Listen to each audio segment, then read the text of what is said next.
Welcome to On the Road with Riley. I'm Riley Mulherkar, and this week we're going to Jersey City. I had a chance to give my friend Alicia Olatuja a call. She's one of my favorite singers, she's one of my favorite human beings, and in fact, she's one of the last people I saw before this whole pandemic started. We were in South Carolina together having a ball. So we had a great time catching up, talking about all the things we're seeing going on, all the things that need to change, and then she summed it up in her rendition of the song, Everything Must Change. So we hope you enjoy this week's episode. Thanks for watching. Let's give her a call.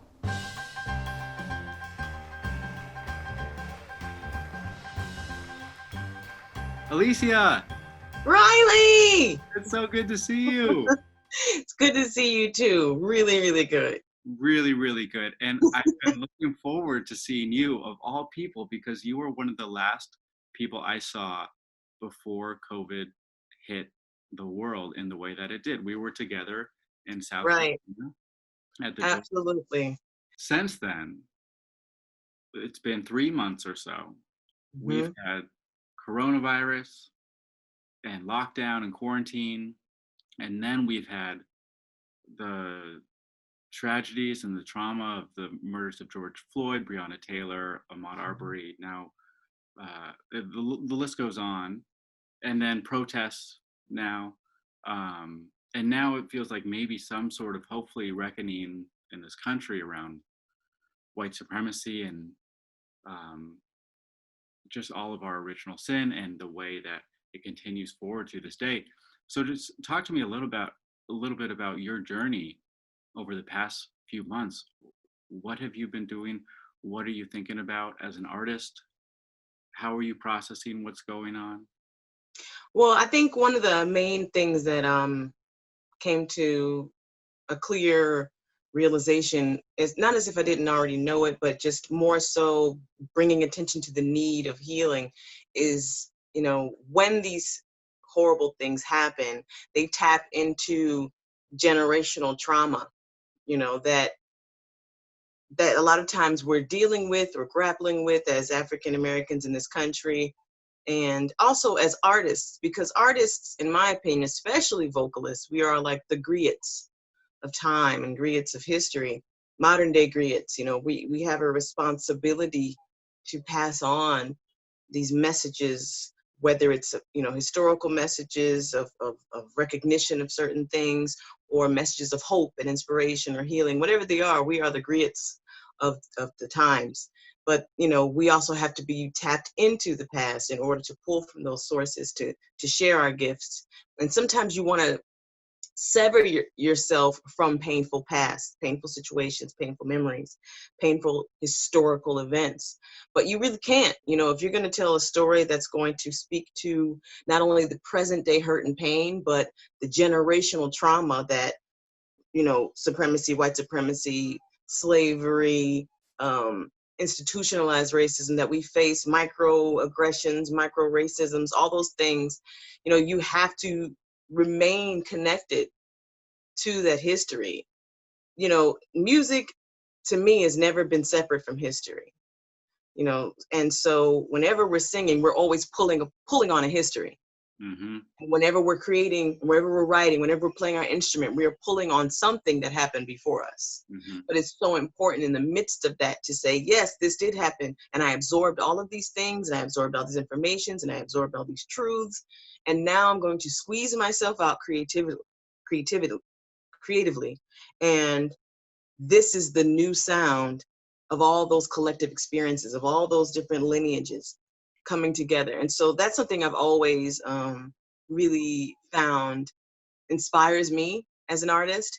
And so whenever I'm creating music or putting out a project, it's always pulling from those roots that should never be severed, should never be forgotten, but reimagined in a present day time that speaks to present day people. I love that so much. Music cannot be separated from history. They're always together. I mean, my whole lens, I think a lot of what drives me in terms of my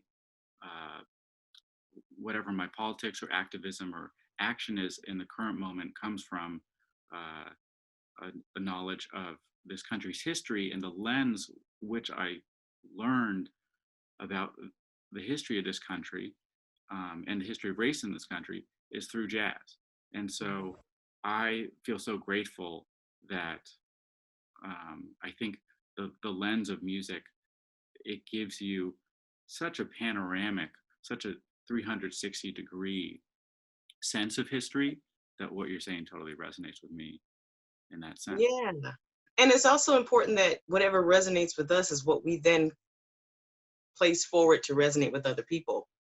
You know, of course, you can function in many lanes, but as artists, I feel like we have a responsibility to use our gifting and use our talents and use our platform in particular to speak out against injustices, speak out against, you know, racism, sexism, institutionalized oppression, all these different things. You know, we don't have to not have anything else to say, but we have a responsibility. Why are we up here? Mm-hmm. You know, what has music always been about? Right. You know, it's about the humanity. You know, so if we're not addressing issues of humanity, what are we doing? Right. You know? Well, thank you for that. I mean, I think that's something that it's a message that the whole world should be hearing right now. And on that note, I wonder if there's a song that's been speaking to you that we could share today. You know, anything that has been getting you through this moment, or anything that has been feeding you and energizing you, or anything that's just been on your mind. Yes. One of the tunes that I really, really love is Everything Must Change. And the first time I heard it was Nina Simone singing it, and then I heard Oleta Adams, and there's so many different performances of it. But one of the things that I love, it's like the message that everything must change is so important, because it causes us to focus on two things if you really tap into the meaning of change itself. We know that change usually comes from difficulty. You want to change something about yourself, you're going to have to, there's a level of pain that comes, you know, that is almost like a necessary ingredient for change. You know, you want to change your body, you got to go to the gym. If you're not feeling any pain, if you're not feeling uncomfortable, you're not doing anything. Mm-hmm. You know, you want to get better at whatever it is that you're doing. You want to play piano some more. You want to get better at being a speaker. You're going to have to put yourself in uncomfortable situations over and over again for change.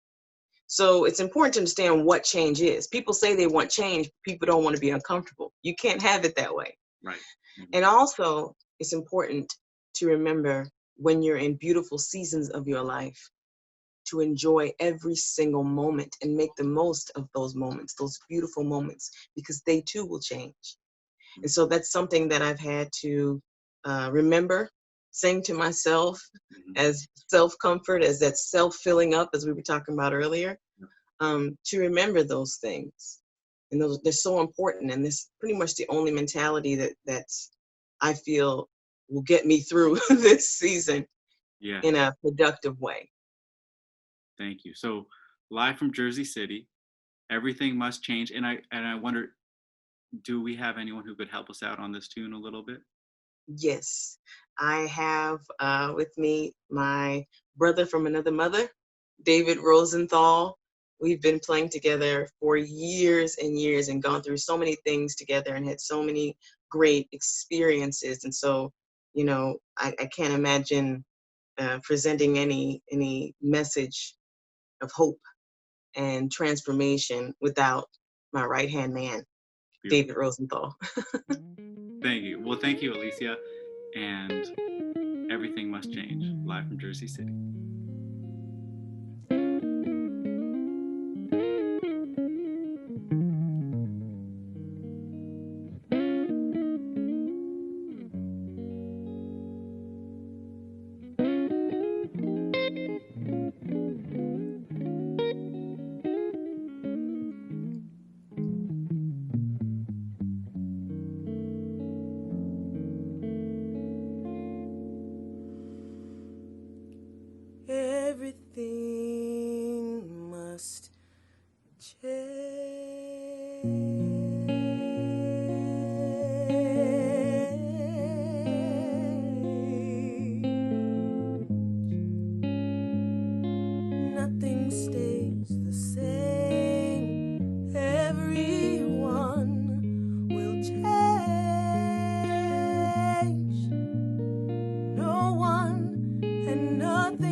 that's the way with time.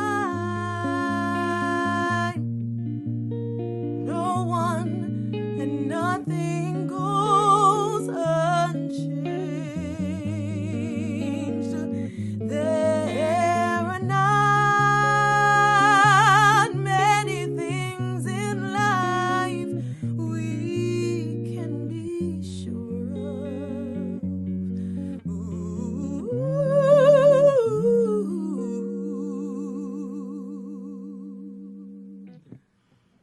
Except the rain comes from the clouds, sun lights up the sky, and hummingbirds do fly. The rain comes from the clouds, sun lights up the sky, and hummingbirds do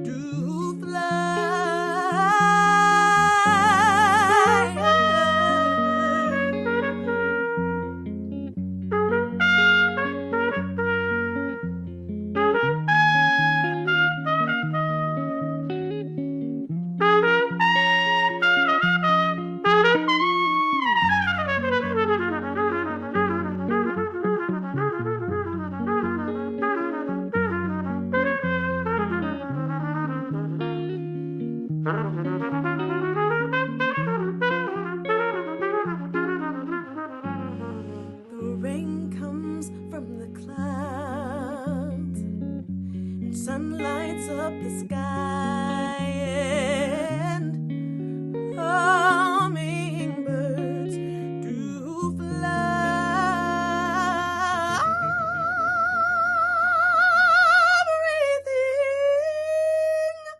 Everything must change.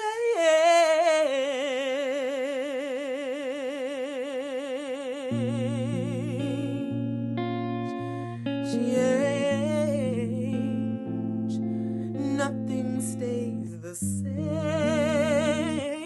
Everything must change.